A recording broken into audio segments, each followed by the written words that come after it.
My wife confessed to the worst thing she ever did. Does going ahead with my shitty tall man prank make me an even shittier husband? Maybe. But see, Emma was always gullible. Stupidly so. It was one of the things I loved most about her, honestly. We met while working part-time at a local cinema, and there we were, sweeping up leftover popcorn, when she said, "What's this?" In her right hand, there was a tool belt. The projector had probably malfunctioned and some repairman forgot his equipment. As a joke, I said, "Didn't you know a construction worker died when they were building this place?" From that moment on, she wouldn't set foot inside Screen 6. Didn't want to risk bumping into a ghost, you see. I thought it was cute, and just a few weeks later my girlfriend ghosted me, so I asked Emma if she'd like to grab a coffee sometime.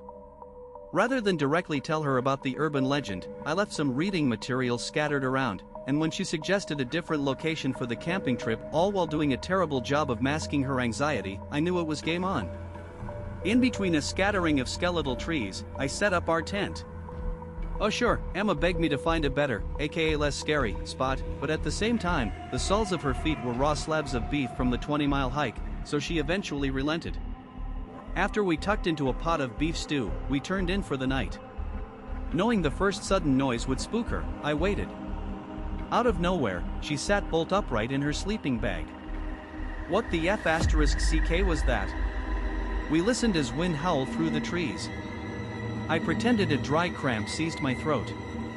It's the tall man star dot. She threw her arms around me, her eyes pooling with tears. Make it stop. Please.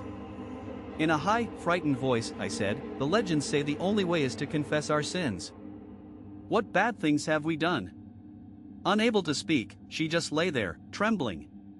Secretly rolling my eyes but outwardly maintaining the act, I said, I'll go first. The last house I rented, I salted the garden because the landlord wouldn't return my deposit.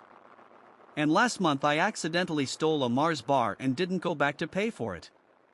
She took several deep, shuddery breaths. Led your college girlfriend. The one you were dating when we first met. I slit her throat and filled her backpack with rocks and dumped her body in the Blackstaff River.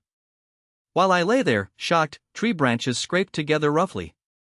Emma squealed and quickly added, led that in turn at your work too. The flirty one. I cut her up and dumped the pieces in a landfill. Outside, the wind eased, and the forest went back to sleep. After 10 seconds of dead silence, Emma let out a sigh of relief, and then pulled me in close.